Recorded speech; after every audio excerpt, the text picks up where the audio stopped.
Jai Om Vishnupad, Paramahamsa, Parivrajak Acharya, Shotara Sata Shri Shrimad. His Divine Grace, A.C. Bhaktivedanta Swami, Srila Prabhupada Ki Jai. Jai Om Vishnupad, Paramahamsa, Parivrajak Acharya, Ashotara Sata Shri Shrimad, Bhakti Siddhanta Saraswati, Thakur Goswami Maharaj, Prabhupada Ki Jai. Anantakoti Vaishnava Vrinda Ki Jai. Nam Acharya, Srila Haridas Thakur Ki Jai.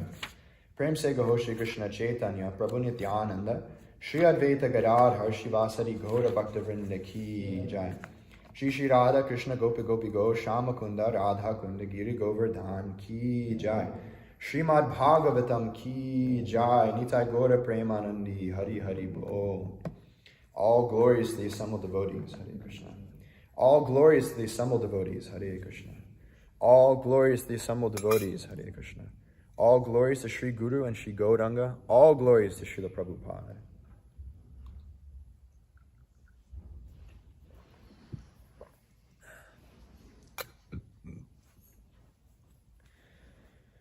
Om Namo Bhagavate Vasudevaya.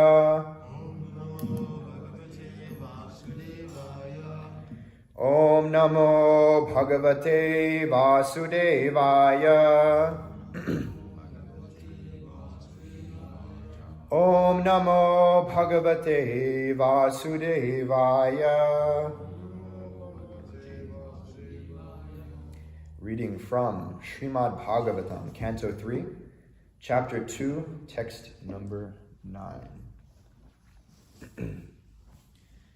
Ingita Gyaha Puru Pradhaha Eka Aramaha Cha Satvataha Satvatam Rishabham Sarve Bhuta Avasam Amam Sata Ingita Gyaf Puru Prodha Ingita Gyaf Puru Prodha Ekaramashcha Satvataha Ekaramashcha Satvataha Satvatam Rishabham Sarve Satvatam Rishabham Sarve Bhutavasam Mamam Sata Bhutavasam Mamam Sata Ingita Gyafuru Prodha Ekaramashta Satvataha Satvatam Rishabham Sarve Bhutavasam Mamam Sata Ingita Gyafuru Prodha Ekaramashta Satvataha Satvatam Rishabham Sarve Bhutavasam Mamam Sata. Please repeat. Ingita Gyapuru Prodha Ingita Gyafuru Prodha Ekaramashta Satvataha Ekaramashta Satvataha Sadvatam Rishabham Sarve Sadvatam Rishabham Sarve Bhutavam Vasam Amam Sata Bhutavasam Mamam Sata Ingita Gyafuru Prodha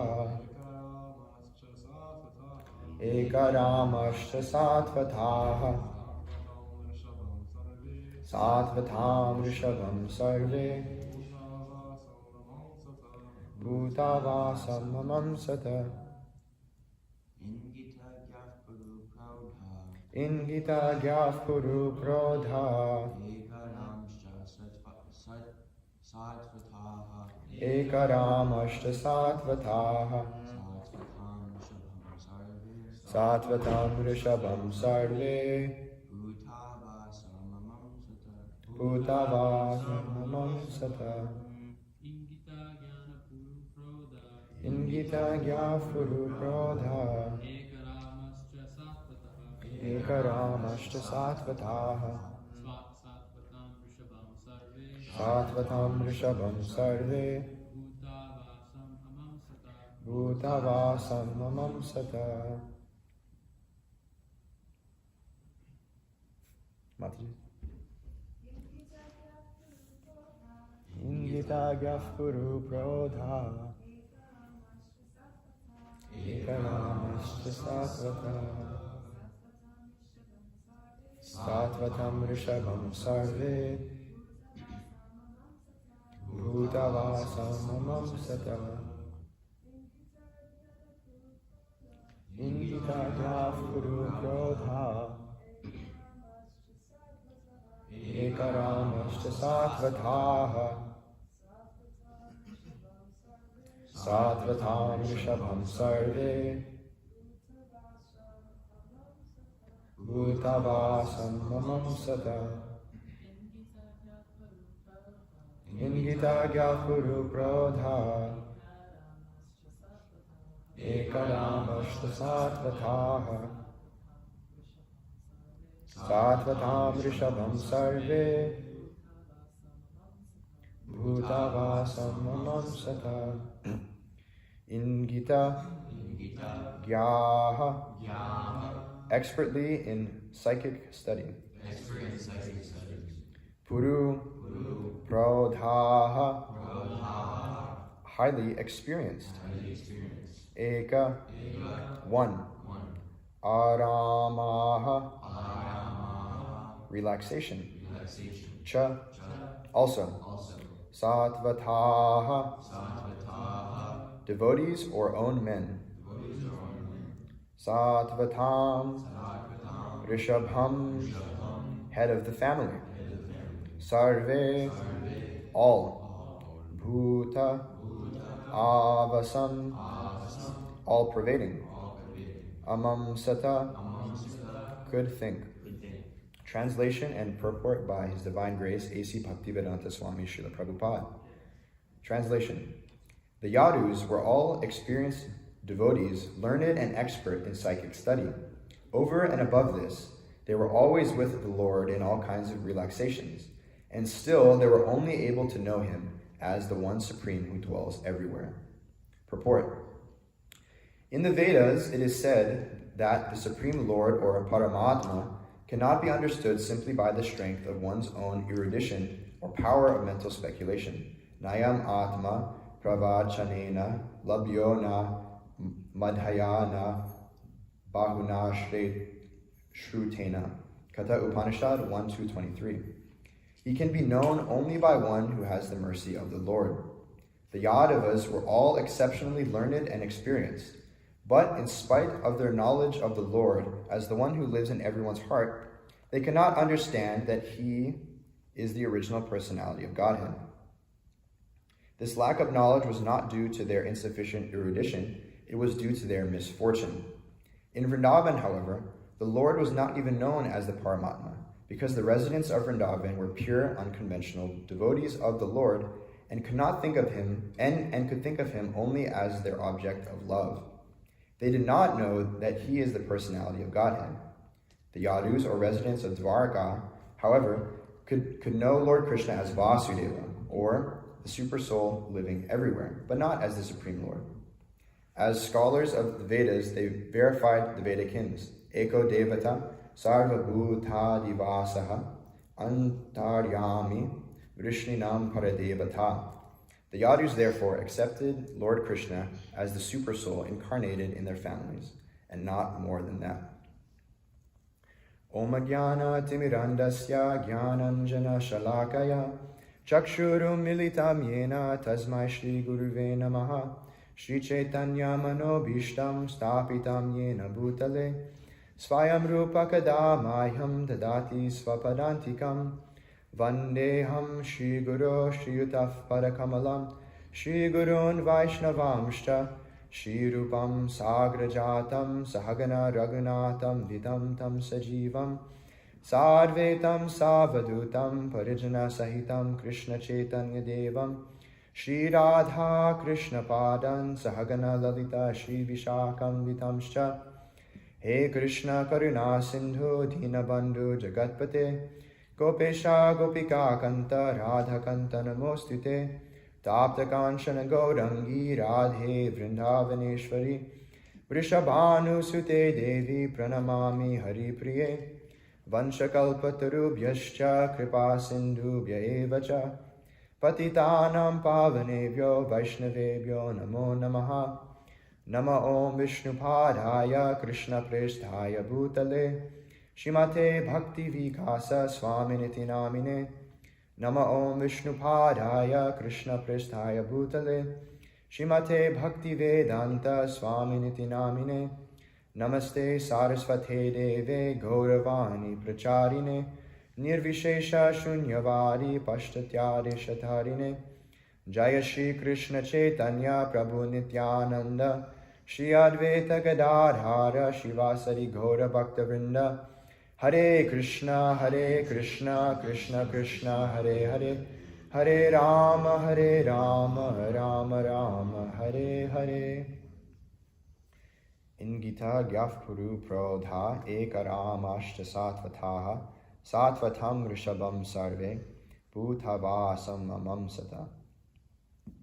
The Yadus were all experienced devotees, learned and expert in psychic study. Over and above this, they were always with the Lord in all kinds of relaxations, and still they were only able to know him as the one supreme who dwells everywhere. We have been reading from this third canto of Srimad Bhagavatam, specifically this second chapter titled Remembrance of Krishna, where we see Uddhava and Vidura talking about the life, the pastimes, the qualities, the disappearance of Lord Krishna, and different instances in which they interacted with him, or they saw other people interact with the Supreme Lord. And here we hear about those in the Yadu dynasty who, it says, they were all experienced devotees, they were always with the Lord, and they were able to interact with him in a very personal way, actually. But even though they were able to have this interaction and relationship with Krishna, it is still described by Srila Prabhupada in the in the purport that they were misfortunate. This might be kind of hard for some to understand, but luckily we have the purports here of Srila Prabhupada, where we can be able to understand anything and everything about Krishna as it is. So here in the beginning, Prabhupada says, in the Vedas it is said that the Supreme Lord, or the Paramatma, cannot be understood simply by the strength of one's erudition. We can see that the Supreme Personality of Godhead, Krishna, is known as the Absolute Truth, or the Para-Brahman. That means the Supreme Brahman, or the Supreme Spirit. Every living entity is Brahman, their spirit, but the individual living entities are just Brahman, or the individual spirit, but Krishna is the Para-Brahman, or the Supreme Brahman. And we can see that this Para-Brahman is understood in three different aspects. You have the impersonal effulgence, or the Brahman. Then you have the Paramatma, which is the localized aspect, which is situated in anything and everything that we see in this material world, and is the creator and the maintainer of everything. Then we also have Bhagavan, or the personal aspect of the personality of Godhead. And these are all different aspects of the Supreme Lord, and they're all unique and individual in their own way. But it is described here by Srila Prabhupada that there is different levels of this understanding, and there is certain fortune and certain interactions that one can have with these different aspects.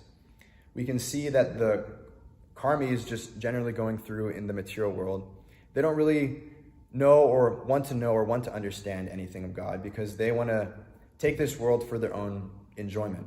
They want themselves to be the controllers, they want to be the proprietors. So they aren't really even looking deeper into understanding who is God, what is my relationship with God. But we can see further these jnanis, these people looking for knowledge and trying to understand the absolute truth by their own mental speculation and their own efforts. Generally, they come to this understanding of the impersonal Brahman, where they think everything is energy, everything is the energy of the Lord, and nothing more than that. And in one understanding, this is true. Just like early on in mathematics, you learn that you cannot divide by zero. And this is true for the level of these individuals where they're at. But the higher up you get in mathematical calculation, you can learn the process by which you can actually divide by zero, and you can learn higher levels of understanding. So both are the same system of mathematics, both follow the same principles and the same processes, but one is just a higher level of understanding.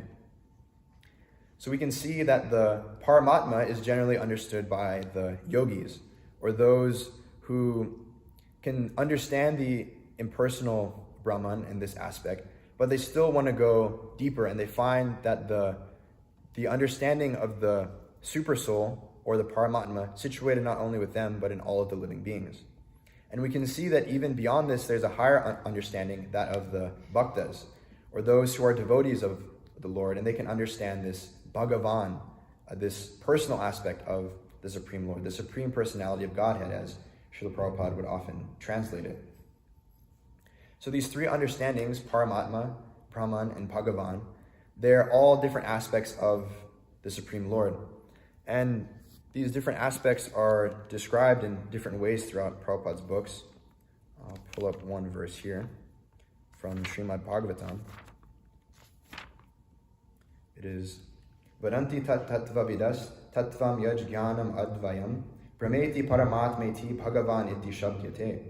That learned transcendentalists who know the absolute truth call this non-dual substance Brahman, Paramatma, or Bhagavan. So we can see that those who are learned transcendentalists are people that inquire and look for this higher level of knowledge and this higher level of realization. Like I was describing before, those karmis, they aren't really looking for this. They aren't really looking for higher knowledge of the absolute truth. That's why Prabhupada would often say that when one starts to acquire real knowledge, he asks the question of Atato Brahma Jignasi, that what am I really doing in this material world? And who is God? What is my relationship with God? What is the nature of Brahman? And we can see that in this, in the first verse of the Srimad Bhagavatam, it is often described like this, if I can just pull it up real quick. It describes how this understanding, when one actually asks this question of Atato Brahma Jignasi, it says, Janma Rasya Yataha, that, O my Lord, O Sri Krishna, son of Vasudev, O pervading personality of Godhead, I offer my respectful obeisances unto you. So one who actually starts to inquire about this higher knowledge and this higher truth, they come to understand Krishna as the Supreme Personality of Godhead. And they can start by understanding these three aspects. Prabhupada would often give different analogies in understanding this. One was of the sun, which we all can have practical experience of. If you go outside, you can feel the heat or the energy of the sun. You can experience the sun rays. But you might not be able to personally see those rays or have any actual physical sight of understanding of them. You can feel the effect. You can understand that they exist. You can understand that they're there, but they're the energy. So that's compared to the Brahman, or the impersonal energy, effulgence of the Supreme Lord. Then when you get a higher understanding, you can understand that there's actually a sun planet by which all this energy is emanating from. And a higher understanding even than that is you can understand that there is a person. There's the sun god behind the planet of the sun, who's overseeing its maintenance, who's overseeing all of the functions of the sun, and it isn't just going on by some chance, but there's a person that is actually behind that energy. Similarly, Prabhupada would also give the example of a mountain. From far away from a distance, for those who have traveled and have seen mountains, I'm pretty sure everybody has, but from a distance you can just see kind of the outline. But you can still understand that it's a mountain, but you don't really know anything about it. You don't know what's on the mountain. You don't know the residents of the mountain. But you can understand that a mountain is there. And gradually, once you approach closer to the mountain, you get a higher level of understanding where you can see some variegatedness, some differentiation. You can see, okay, there's trees on the mountain, there's a house over there, there might be some power lines going up the mountain. And when you're actually on the mountain and you're able to interact with the people that are on the mountain, then you can actually have that personal experience of the people that are residing there. So we can see that these examples very perfectly break down this different level of understanding of the Brahman, the Paramatma, and of Bhagavan. And we can see different people throughout this Srimad Bhagavatam, throughout the Bhagavad Gita, throughout the Mahabharata. Everyone had different personal interactions and different experiences with the Supreme Lord, but not everybody came up to this highest understanding of Bhagavan. One might think, okay, if I see the Supreme Lord and I'm able to be with him, then I'll be able to understand. But if I can't see, then I don't believe it. But we can see even those who are personally with Krishna. We can see people like Dhritarashtra, Duryodhana, Shakuni, Shishupal, all these different people. They were personally with Krishna, but they didn't understand him as any of these features, as the Brahman or the Paramatma or even Bhagavan. And we can see here that it's being described that the Yadus, or the residents of Dvaraka, they had an understanding of the Paramatma, meaning they understood, as Prabhupada describes here, that the Yadus therefore accepted Lord Krishna as the super soul incarnated in their family and not more than that. So they had some understanding that, okay, Krishna is a great person, he's our great friend. It's described that they were often in all kinds of relaxations with the Supreme Lord. They had a lot of personal interaction with him, but they weren't able to understand him as Bhagavan. And it's even described higher than that, that the residents of Vrindavan, who weren't able to understand Krishna as his Paramatma feature, but they were unconventional devotees, but they were able to understand him in the highest sense. Prabhupada often used another analogy, which I was reading just in this fourth canto. It's that of a mango. If you have a ripe mango and an unripe mango, you can't say that one's a mango and one's not a mango. They're both a mango, but one is more relishable, one is more sweet, one is more nectarian. So similarly, devotees in their different relationships and interactions with Krishna, those who understand him for who he is through any of these features, whether it's Brahman, Paramatma, or Bhagavan, they have some kind of relationship with Krishna, but the level of sweetness is different depending on the level of your relationship. And we can see that it's described that the residents of Vrindavan, they actually have this sweetest, most nectarian relationship with Krishna. So how is it that we're able to understand and come to this level of realization of Krishna? Because we can see that if it were easy for everybody to understand Krishna, then we wouldn't have such a difficult time convincing people of the process of Krishna consciousness, right? There's that saying that in the material world that if it was easy, everybody would do it.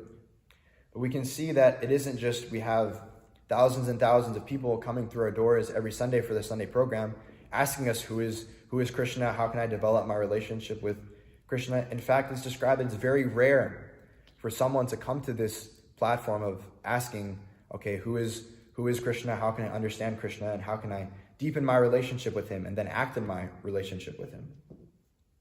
So it's described here by Srila Prabhupada that simply by the strength of one's erudition or power of mental speculation, that the Lord in any of his features cannot be known. And it's described here that the Yadavas, they were actually very learned and experienced. It isn't that they were just some foolish people who didn't have any understanding. But it's described that they were scholars of the Vedas, and they were able to, with their relationship with Krishna, verify different Vedic hymns that were describing him.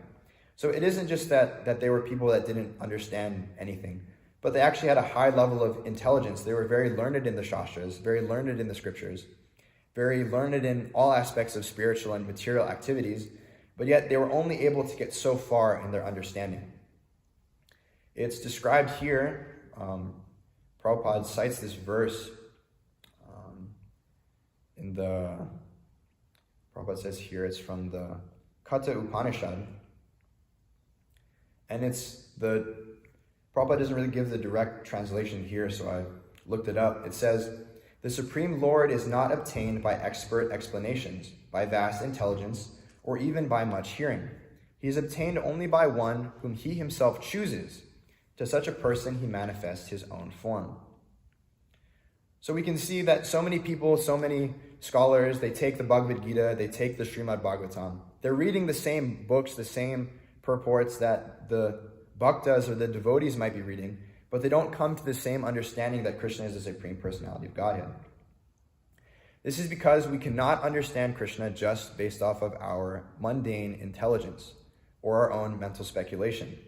We cannot think that, okay, if I read through all of Prabhupada's books and it isn't like some mathematical calculation that, okay, I read the Bhagavad Gita, I read the Srimad Bhagavatam, and I read the Chaitanya Charitamrita, so therefore I must be awarded with realization of the Supreme Lord.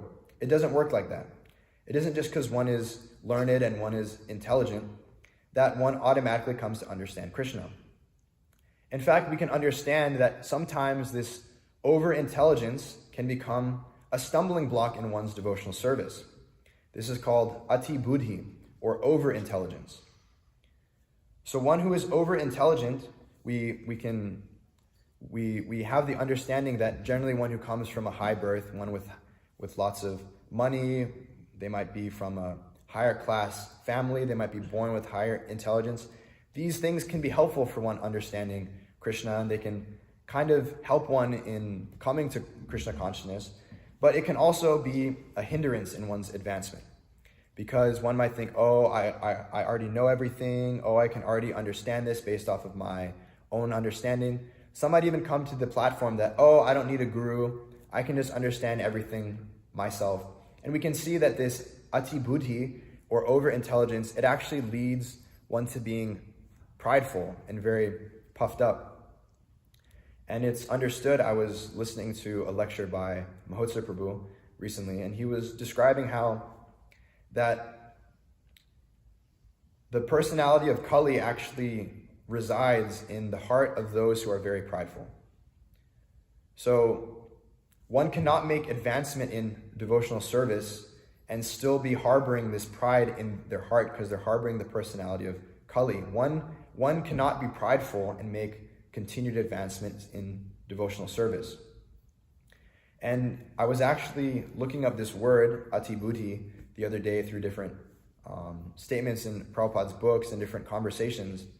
And Prabhupada, in one conversation, he was actually quoting this. It comes from a Bengali saying, which, he was talking with one Indian gentleman that came to visit him.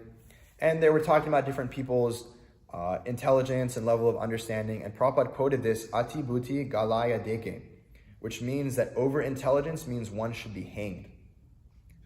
And this is because over-intelligence actually creates one to be useless. One might think that, oh, I'm just going to become some big scholar, some big pundit, some highly learned person, and then I'll be able to be awarded with understanding of Krishna, or I'll be able to prove everybody wrong or point out their faults or think that I'm so much higher and better than everybody else. But this understanding of being puffed up from over-intelligence actually completely destroys one's devotional service. And we can see that this ati buddhi, this over-intelligence, it also leads to another aspect, which is prayasas. And this is described in the Nectar of Instruction. If I can pull that verse up real quick.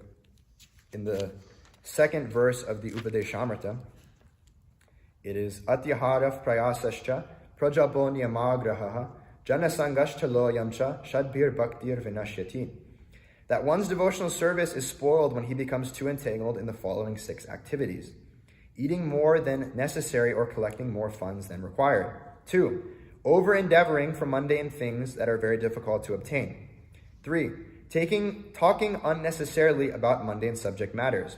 4, practicing the scriptural rules and regulations only for the sake of following them and not for the sake of spiritual advancement.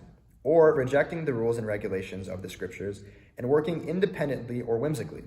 5, associating with worldly-minded persons who are not interested in Krishna consciousness. And 6, being greedy for mundane achievements. So we can see that it's described by Rupa Goswami that this over-endeavoring, it spoils one's devotional service. And why does this over-intelligence lead to over-endeavoring? That's because one thinks, based off of my own intelligence and my own effort, then I'll be able to understand. So one thinks that based off of my own self, that one starts to understand that I am the doer and I'll be able to do so many things and make advancement. So we can see that there are some people, they might rise very early. They might, think they're austere and sleep on the floor.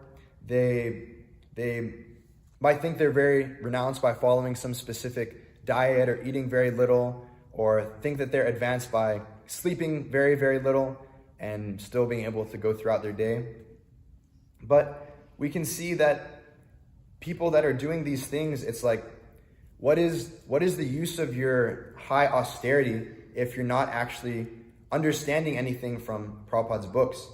What is the use of your great intelligence if you can't even follow the instructions of your spiritual master? And what is the use of all these different things if in the end you don't understand Krishna? Because the real purpose of intelligence is for one to inquire about the nature of Krishna, and not just to inquire, but to submissively inquire. That's an important factor. And if one is so puffed up by this mundane ati buddhi, this over-intelligence, then one cannot actually inquire from the spiritual master. And one starts to get on this mental trip and starts to think that by their own mental ideas that they can understand everybody and everything. And anything in Prabhupada's books, they think just if I study hard enough, just if I read hard enough, then I'll be able to understand. And we can see that it's, this analogy is there, that one who has his mind as a guru is a fool of a disciple. That one who just listens to the instructions and the jurisdiction of his mind, he actually doesn't have a guru, right? Bhakti Vikas Maharaj was saying this recently in a conversation, that one who doesn't listen to the instructions of his spiritual master and what his spiritual master is saying, actually he has his mind as his guru. And what that means when one has his mind as his guru is actually he doesn't have a guru. Because what does the mind do? The mind itself doesn't have any understanding of Krishna. So any intelligence you can get just off the mind and the mental platform, it doesn't actually help you at all, right? It's been described that this intelligence is basically useless. That what's the point of all your over-intelligence and over-endeavor and trying so hard if you aren't even hearing properly from your spiritual master? So it's described here that it isn't that Yadavas were disqualified by their over-intelligence, but they were simply trying to understand Krishna based off of their own intelligence. So we can see that it's described here, okay, it's not intelligence by which one can understand Krishna. The next thing that's described is association. It's described over and above this, they were always with the Lord in all kinds of relaxations. But we can see they were not able to come to the highest understanding of Krishna, even with lots of personal association with him. And this is because it isn't just with association either that one comes to this understanding. It's like I was describing earlier, that so many people were personally with Krishna. So many people were not only with Krishna, but heard from Krishna and got instruction from him. But yet they were not able to come to the high understanding that Arjuna was able to by the end of the Bhagavad Gita. Right? Krishna gave instruction to so many people, but people did not want to listen. So it's not by mental speculation. It's not by personal association. So what is it? Prabhupada gives us the answer here that, where is that? Here it is. Okay, he can only be known by one who has the mercy of the Lord. Like that verse that I quoted earlier, that the Supreme Lord is not obtained by expert explanations, by vast intelligence, or even by much hearing. He is obtained only by one who he himself chooses. So we can practically see that it isn't that this intelligence or this personal association, it isn't a disqualification for one being advanced or by one understanding Krishna. But the important point is that this intelligence, it has to be used in Krishna's service. It isn't that your intelligence is simply used for your own benefit or for your own idea and understanding, but one should be able to use their intelligence to be able to understand and to discriminate for what is to be done, for what is not to be done, for whose association to take and for whose association not to take, for whom to hear from and who not to hear from. This intelligence, it's required, but this intelligence is simply wasted if one doesn't use his intelligence to follow the instructions of the spiritual master. We can practically see, often Krishna says in the Bhagavad Gita, he quotes that, in my opinion, this is this, in my opinion, this is this. And we can also see that Krishna saying this is his opinion isn't just means that it's, okay, I think this and I think that, but Krishna's opinion is the actual fact that we can understand. And similarly, with the opinion of the spiritual master, we should understand this as the fact. There's this verse from the Chaitanya Charitamrita, Achara mataje se matasar, tarda agya lagi kale se tare asar. That the order of the spiritual master is the active principle in one's life. Anyone who disobeys the order of the spiritual master immediately becomes useless. So this is touching on the same point that I was describing here, that the opinion of the spiritual master should be the only thing in the life of the disciple. That one shouldn't have an opinion different from that of their spiritual master. And because what is the point of accepting a guru and accepting a spiritual master if you don't properly hear from him? If you think, okay, it's nice that when my guru says things that I like, I'll pay attention to him and I'll listen to him. But the second my guru says something that I don't like, then I'll say, oh yeah, that's just his opinion. That's his idea. That's his understanding. But I have a different understanding and I have a different opinion. What is the point of accepting a spiritual master if you're not willing to follow all of his instructions? And this is where the intelligence comes in, because it isn't just that one follows all instructions blindly. One might not have the intelligence to understand some instructions, and that's okay. But we can see that the intelligence needs to be applied in learning and understanding the Shastra. That way we can actually understand the instructions of the spiritual master. It isn't that one just uses his intelligence for his own mundane understanding, but one uses his intelligence to execute the orders of the spiritual master. And we can see that without the orders of the spiritual master, one doesn't have actually any intelligence at all. And that's described here in different invocation prayers that we chant before Bhagavatam class or reading anything really, because we should have this understanding. The first one is Oma Jnana Timirandasya Jnana Jana Shalakaya Chakshur Umilitam Yena Tasmai Shri Guruve Namaha. That I offer my respectful obeisances unto my spiritual master, who has opened my eyes which were blinded by the darkness of ignorance with the torchlight of knowledge. And there's also one often that Mahotsa Prabhu quotes, Mukum karati vachalam pangum lagayate girim yat kripa tamaham vande shri gurum dinatarinam. That I offer my respectful obeisances unto my spiritual master, the deliverer of all fallen souls, whose mercy turns the dumb into eloquent speakers and enables the lame to cross mountains. So we can see that without our spiritual master who gives us instruction and who gives us understanding, that we're actually just in the darkness of ignorance. We think what we have is intelligence, but what we have is actually just useless knowledge that keeps us in the darkness of ignorance. We can see that we're dumb and lame without the mercy of our spiritual master. And this is the understanding one should have if they actually want to make advancement. And this is how we get the mercy of the Supreme Lord. Right? We sing every single day, Yasyat prasadad bhagavat prasado, Yasyat prasadhan nagati kutopi. That by pleasing the spiritual master, we get the mercy of Krishna. But if we displease the spiritual master, how can we even question trying to get the mercy of the Supreme Lord? So we can please the spiritual master by following his instructions, and by taking his instructions and making them our life and soul. Right? We can see, there's also this verse, a lot of the verses that I quote are verses that Mahotsa Prabhu quotes because, he's very learned and understanding in Shastric understanding. And we can often see that his understanding and his opinion is often the right opinion because his opinion, it isn't just his own opinion, but it's the opinion of his spiritual master and the opinion of the Shastra, so we can really take what he says and take it to heart. And he often quotes this verse, Yasya deve parabhaktir yatha deve tathaguro tasyate katita hyarta prakashante mahatmaha. That unto those great souls who have implicit faith in both the Lord and the spiritual master are all imports of the Vedic knowledge automatically revealed. So this is how we're actually able to understand the Supreme Personality of Godhead.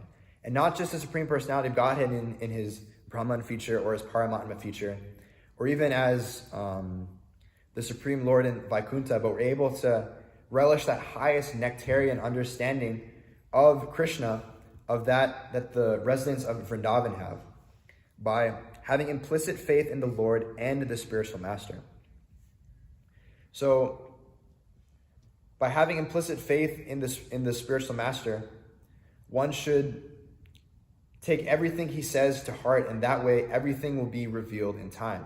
Now, this doesn't mean that one doesn't have to undergo any study, or one should think that, okay, now that I've accepted a guru, my guru is so merciful that he'll just reveal everything to me. He'll tell me what my sarup is in the spiritual world, and all I can do is just feel the bhakti, feel the love in my heart, and I'll be able to understand everything. Both of these have to go there, that one has to use his intelligence and accept a spiritual master. But intelligence without executing the orders of the spiritual master, like I said, it's useless. It's just a waste of the human form of life. So Krishna also describes in the 10th chapter of Bhagavad Gita how we can get the mercy of Krishna and how we can practically apply and see this in our lives, how we can actually get to this level of understanding. You can pull up Bhagavad Gita 10:10. Krishna says, Tesham satata yuktanam bhajatam pritipurvakam dadhami buddhi yogam tam yena mam upayanti te. This buddhi yogam, it's actually described as the yoga of intelligence, or Prabhupada translates here directly as real intelligence. And the translation is, to those who are constantly devoted to me with love, I give the understanding by which they can come to me. In the purport, Prabhupada says, in this verse, the word buddhi yogam is very significant. We may remember in the 2nd chapter, the Lord instructing Arjuna said that he had spoken to him of many things, and he would instruct him in the way of buddhi yoga. Now Buddhi Yoga is explained. Buddhi Yoga itself is action in Krishna consciousness. That is the highest intelligence. Buddhi means intelligence, and yoga means mystic activities or elevation. When one tries to go back to Godhead and takes fully to Krishna consciousness in devotional service, his action is called Buddhi Yoga. So we can see that practically real intelligence means to engage in devotional service, to actually practically practice and execute this process of devotional service, and do so many different things, like, we do every day. We clean the temple, we sing different prayers for the Supreme Lord, we cook, we go out on book distribution, we go out on Harinam. So practically by these activities, by this action in Krishna consciousness, this Buddhi Yoga, that is actually the highest intelligence. And one is able to gain all intelligence by executing action in Krishna consciousness, because this is the instruction of the spiritual master. That the spiritual master doesn't just give us philosophical instructions and educate us in philosophical understanding, but he actually gives us practical instructions and practical things to follow and apply in our daily lives. He gives us the understanding by which we can go through and continue with devotional service, because it isn't just that one can continue the external process of devotional service and stay in Krishna consciousness, that philosophical understanding has to be there. But the spiritual master also gives us work to do. He gives us activities to perform so we can keep on purifying ourselves and keep on coming to this higher level of intelligence. And this is practically how we make advancement, and this is how this knowledge, it's revealed to us. And this is actually the essence of all advice, as Rupa Goswami describes again in the Nectar of Instruction, verse 8, that Tannama Rupa Charitadi Sukirtananu Smrityo Kramena Rasana Manasini Yoja Tishtan Vrajeta Danuragi Jananugami Kalam Nayed Akilamityupadesha Saram. That the essence of all advice is that one should utilize one's full time, 24 hours a day, in nicely chanting and remembering the Lord's divine name, transcendental form qualities, and eternal pastimes, thereby gradually engaging one's tongue and mind. In this way, one should reside in Vraj, Goloka Vrindavan Dham, and serve Krishna under the guidance of devotees. One should follow in the footsteps of the Lord's beloved devotees who are deeply attached to his devotional service.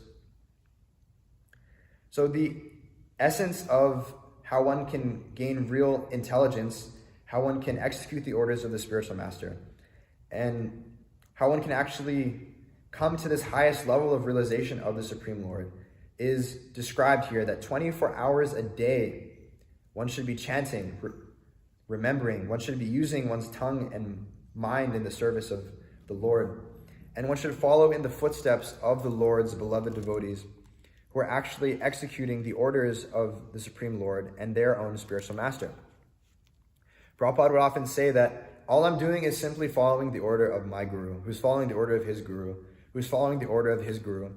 So we can see this is the process by which our acharyas have given us, and this is the understanding by which we should also live by, that we should take fully the instruction and the orders of our spiritual master. And then we'll actually be able to gain real knowledge and understanding. It's also described in the Bhakti Rasamrita Sindhu.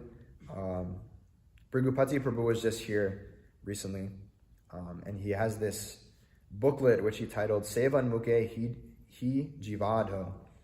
And this comes from a part of the Nectar of Devotion, where it's described that because Krishna's form, qualities, pastimes, etc. are all on the absolute platform, material senses cannot therefore appreciate them. When the conditioned soul is awakened in Krishna consciousness and renders service by using his tongue to chant the Lord's holy name and taste the remnants of the Lord's food, the tongue which is purified and gradually comes to understand Krishna for who he really is. So one might be very intelligent and might be doing so many things and might think he's so renounced and so elevated, but if he cannot even control his own tongue by speaking at improper times or by not knowing what to say in particular situations, or not talking to devotees and asking for them for advice on what they should say in a certain situation, then what is the use of all this so-called intelligence that he has if he can't even do the very basic beginning instruction of controlling his own tongue? He might think that he's so renounced and is controlled over so many aspects of his mind and his senses. We can practically see that some people like this, they can't even control their own tongue. And they have no taste for actually honoring the Lord's prasadam, which are the very basic activities that one can actually do to come to understand who Krishna really is, right? It's a very simple and easy process that's stated here, that simply by using his tongue to chant the Lord's holy name, which Prabhupada would often say, there's this, I guess it's like a purport where he's describing the Hare Krishna Mahamantra. Prabhupada says that it's so simple and easy that even a child can do it, even a dog can do it. That one can use their tongue to just simply chant Hare Krishna, Krishna Krishna, Hare Hare, Hare Rama, Rama Rama, Hare Hare.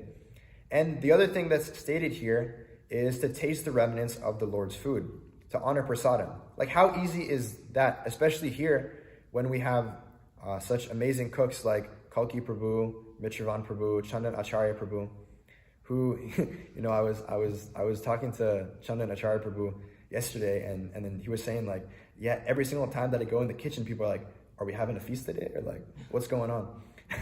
Because every single time he cooks, we feel like we're having a feast.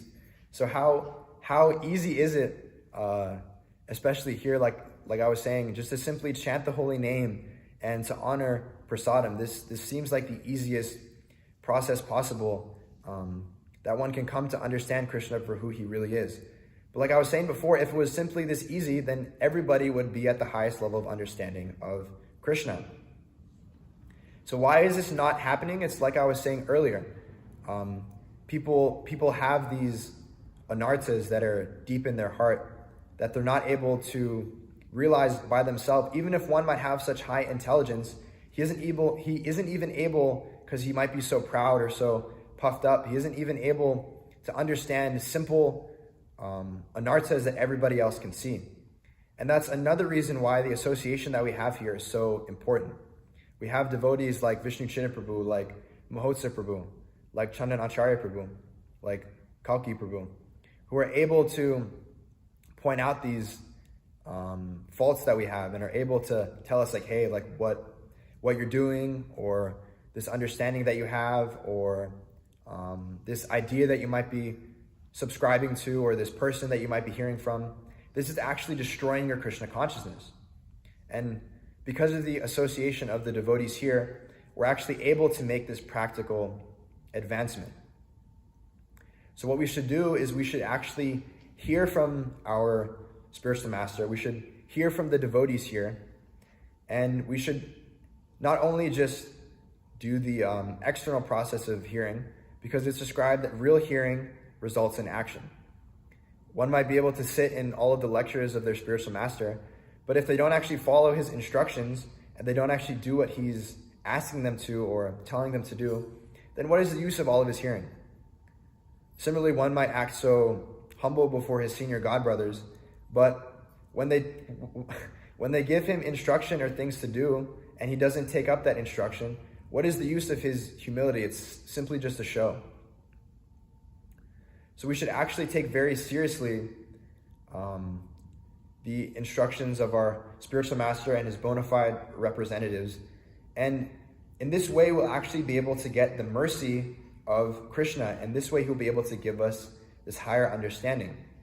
Because by executing the orders of the spiritual master, we're able to please the spiritual master. I was just talking with Mahotsa Prabhu the other day, and he was telling me that His Holiness Bhakti Vikas Maharaj, my spiritual master, is so pleased by what we're doing here at Krishna Life. Because all we're doing is simply, or all most of us are doing, is simply just trying to execute the order of our spiritual master. That's all we're trying to do. Our spiritual master gives us an instruction, And it might even seem like an impossible instruction and one that's very hard to fulfill or very hard to execute. But he can see that we're trying our level-headed best to execute his order, and it's making him very happy, and it's pleasing him. And we can see that by pleasing the Guru, Krishna becomes pleased, and we get the mercy of Krishna by pleasing the spiritual master. Another way we can please the spiritual master, like I was saying, was by following in the footsteps of great devotees and of his bona fide representatives. So by these two things, by following the orders of our spiritual master and by following the instructions of his representatives, one can actually come to the highest understanding of Krishna, that of the residents of Vrindavan, where, as Prabhupada describes, in Vrindavan, however, the Lord was not even known as the Paramatma, because the residents of Vrindavan were pure, unconventional devotees of the Lord, and could think of him only as the object of their love. So we can come to this Bhakti Rasamrita Sindhu, this highest rasa, this highest nectarian level of devotional service to the Supreme Lord, simply by executing the orders of our spiritual master. And it isn't simply that we want to bring ourselves up to a higher level, but the purpose of this Krishna consciousness movement is to make everybody understand Krishna. So it's described here that the residents of Dvaraka, even though they had some understanding of Krishna, Prabhupada describes here that they were still misfortunate. Even though they were with Krishna and they had some understanding of Krishna, they were still misfortunate. So not only do we want to make ourselves fortunate by getting the highest level of understanding of Krishna, but we then want to make others fortunate. And the best way to do that is by distributing the books of His Divine Grace, A.C. Bhaktivedanta Swami Srila Prabhupada, and his bona fide representatives, which they tell us on every word and every page that Krishna is the Supreme Personality of Godhead, that you should surrender to him, and that you should surrender to a spiritual master, and gives us the practical process of understanding. All these quotes that I quoted here in this class were quotes from different sections of Prabhupada's books. So just by reading Prabhupada's books, we can come to this high level of understanding, and we can give it to other people so they can also come to this high understanding. But if we don't give people the books of Srila Prabhupada, or we recommend people hear from someone who might be a disciple of Srila Prabhupada, or might say that they're following, and they might make an outward show of doing so, but really they don't tell anybody about Krishna. They don't tell people to surrender to the Supreme Personality of Godhead. They don't tell people that, oh, this is bogus, you shouldn't be doing this, you shouldn't be going to the movies, you shouldn't be eating at Karmi restaurants. People that hear from these kind of people, they aren't actually getting the highest level of understanding, because they aren't getting what is coming down from Srila Prabhupada in the disciplic succession. So let us go forward and by engaging in this process of Krishna consciousness, become fortunate. And let us also go out and make others fortunate by giving them the real thing, by giving them the real understanding by which they can very easily come to the highest level of Krishna consciousness. So I'll end my class there. If there are any corrections, questions, or comments, I'll take those now.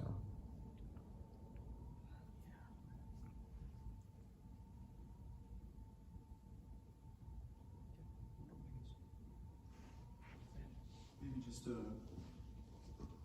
comment that needs approval.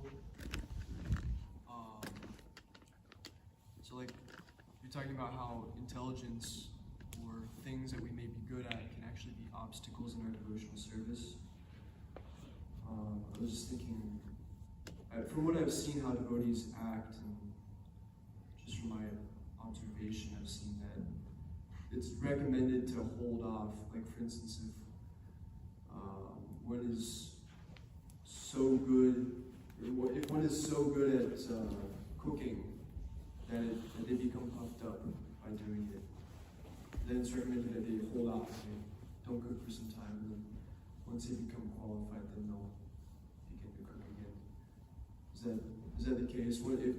It's recommended to hold off on something if it's making you puffed up, rather than trying to continue and also purify yourself. it's really the attitude by which we do all of these things, right? It isn't just that any of these things is a disqualification, or because I'm very proud of being able to do this, that then you shouldn't be engaged in that activity. But by the association of devotees and by following the instructions of your spiritual master, it isn't possible for one to stay prideful and to stay puffed up when they're engaging in these activities. When one is actually following the orders of the spiritual master, this requires great humility. And this requires to become very humble and have the proper understanding.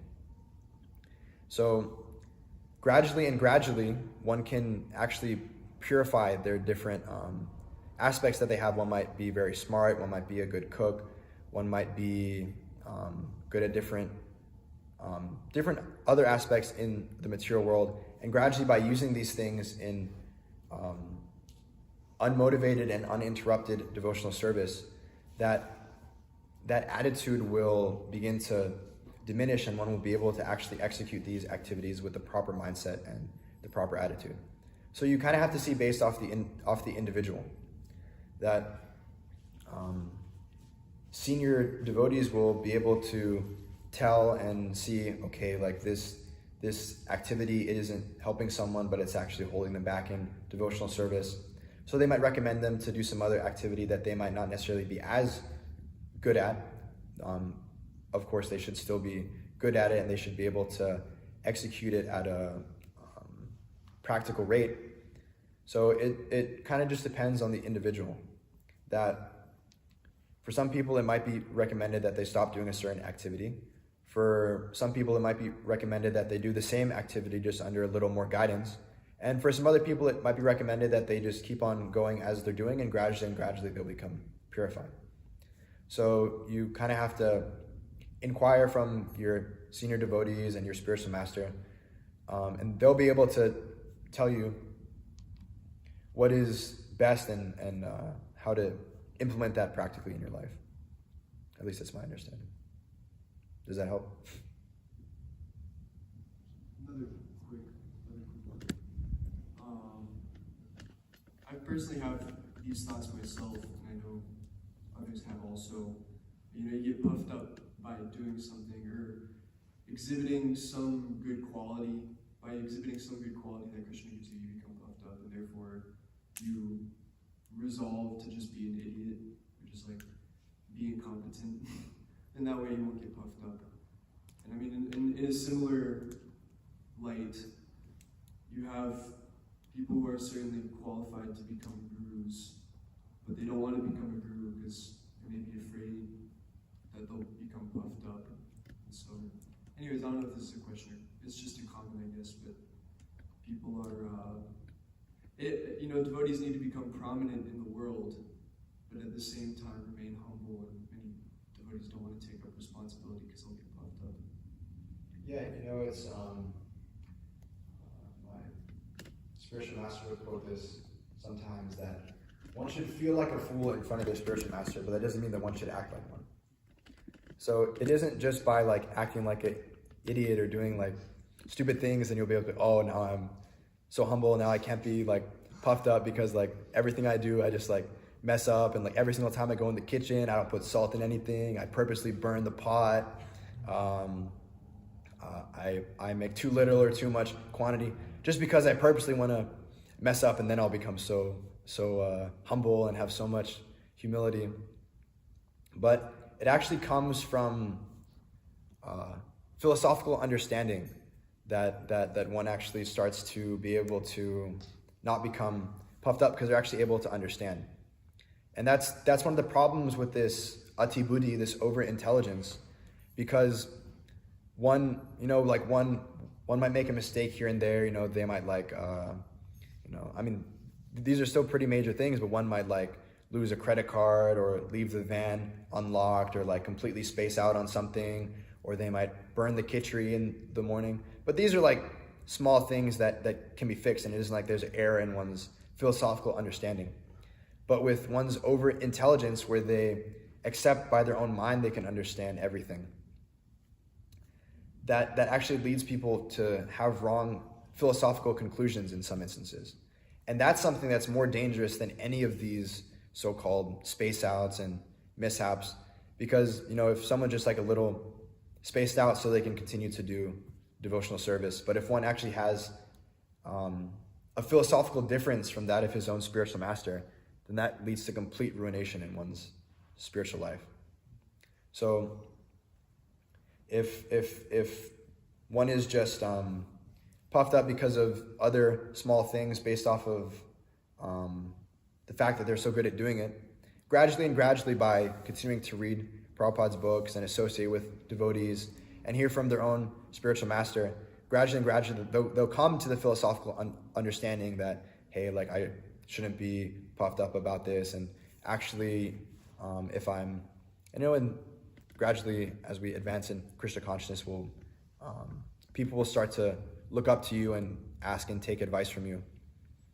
So gradually one will come to the understanding that, as Krishna came in the Bhagavad Gita, that I'm not the doer, and we practically experience this out on books almost all the time, that you go out there and think you're going to do huge, and in like 3 hours you did like 2 bhakti stacks, and you're just like, damn bro, I'm suffering like anything.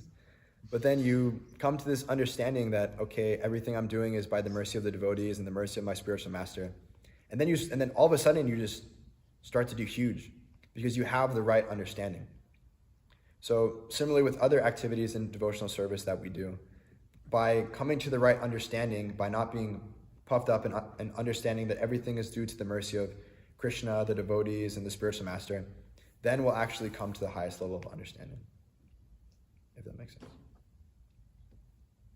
Any other questions? Comments? Kalgi Prabhu? Oh my.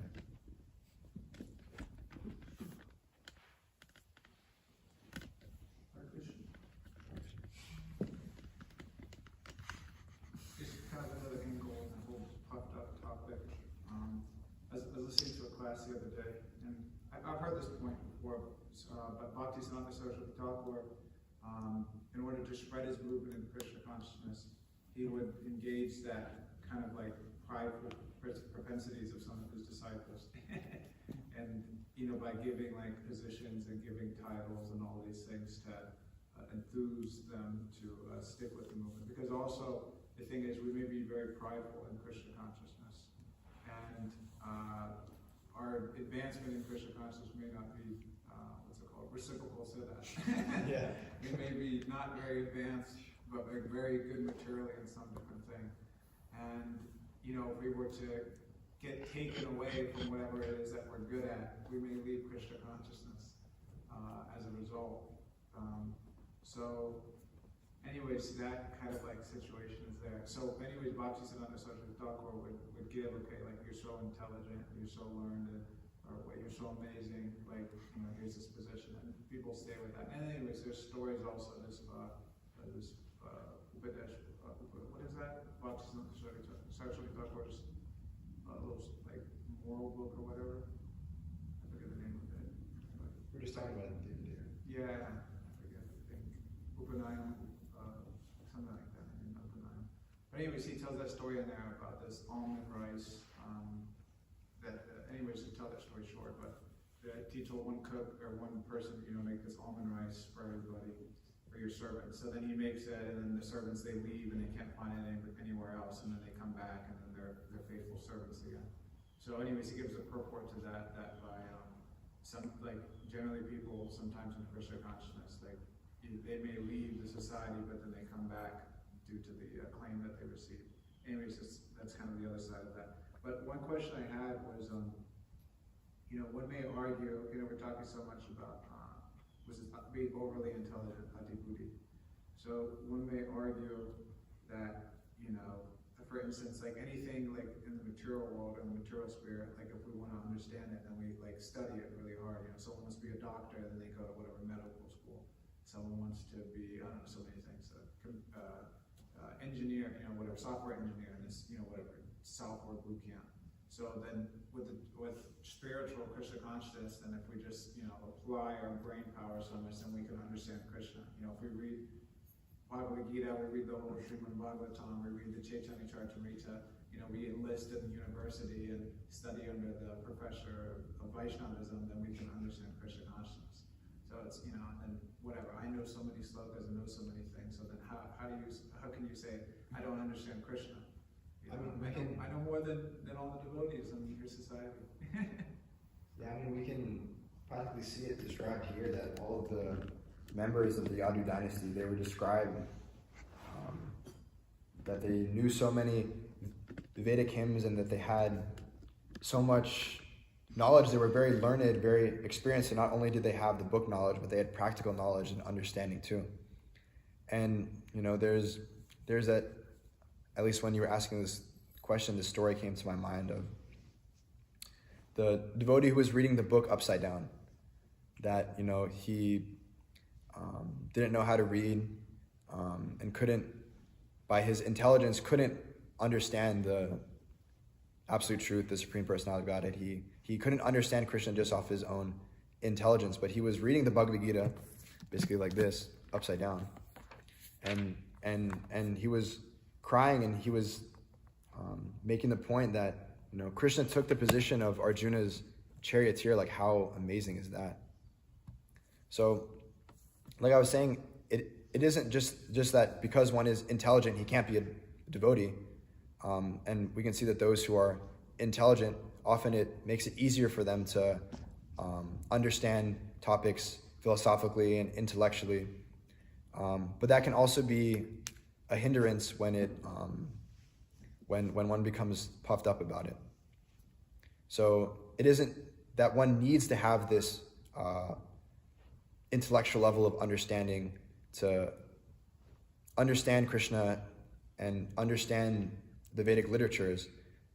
Just if one is a devotee and performs devotional service, like I was saying this verse, Yasya Deve Prabhakti Yatadeve Tatagara, that by having firm faith in Krishna and the orders of the spiritual master, everything is automatically revealed.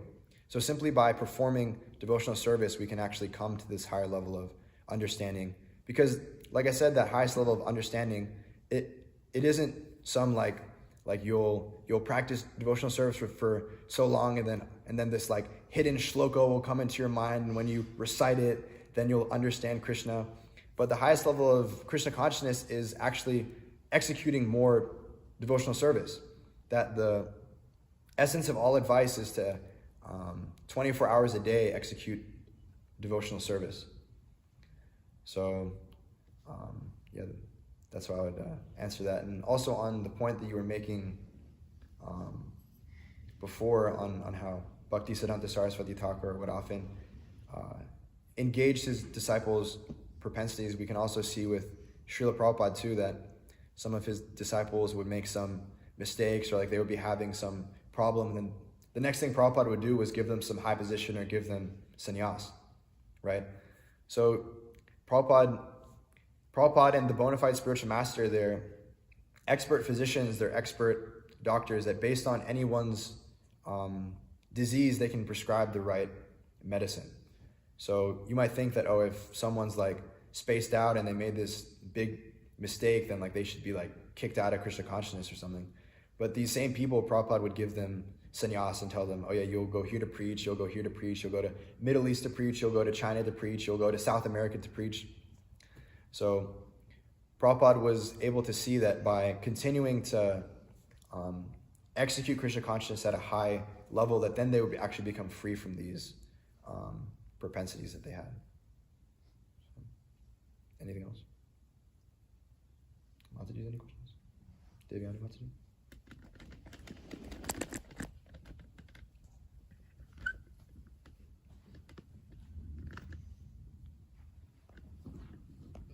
You were making this point about real hearing results in action, and I was just wondering if you could elaborate on it a little bit, because I'm just thinking, like we may hear like in the morning, Janardana Kisunichina, and we're trying to implement like humility, but then there may be anarthas or certain things that come up that keep us from actually being able to execute it. Yeah, so real hearing, it isn't just that one can listen to so many lectures and hear from so many different people.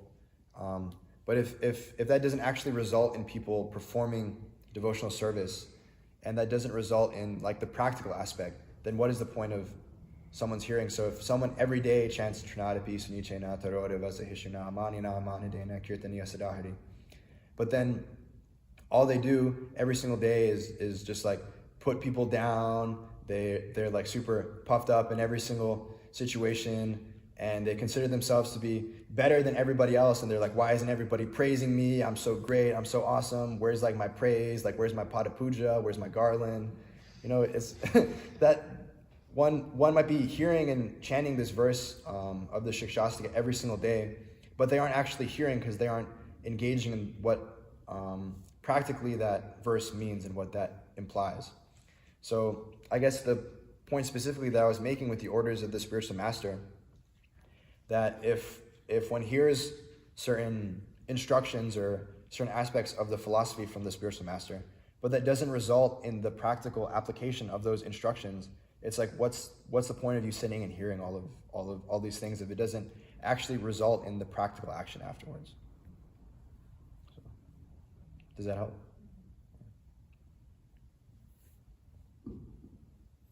I hear this concept a lot about seeing God and understanding God. I've heard before that,